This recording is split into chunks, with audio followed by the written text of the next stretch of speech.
اللہ لوگوں کو ان کے ظلم کے سبب پکڑنے لگے تو ایک جاندار کو زمین پر نہ چھوڑے، لیکن ان کو ایک وقت مقرر تک مہلت دیے جاتا ہے، پھر جب وہ وقت آ جاتا ہے تو ایک گھڑی نہ پیچھے رہ سکتے ہیں نہ آگے بڑھ سکتے ہیں، اور یہ اللہ کے لیے ایسی چیزیں تجویز کرتے ہیں جن کو خود ناپسند کرتے ہیں،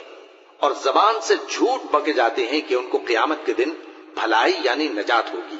کچھ شک نہیں کہ ان کے لیے دوزخ کی آگ تیار ہے، اور یہ دوزخ میں سب سے آگے بھیجے جائیں گے۔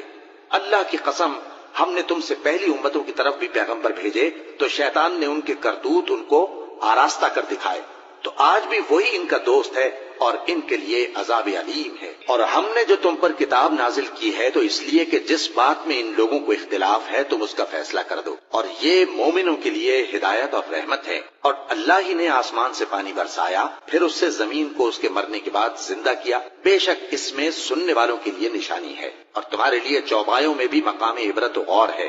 کہ ان کے پیٹوں میں جو گوبر اور لہو ہے اس کے درمیان سے نکال کر ہم تم کو خالص دودھ پلاتے ہیں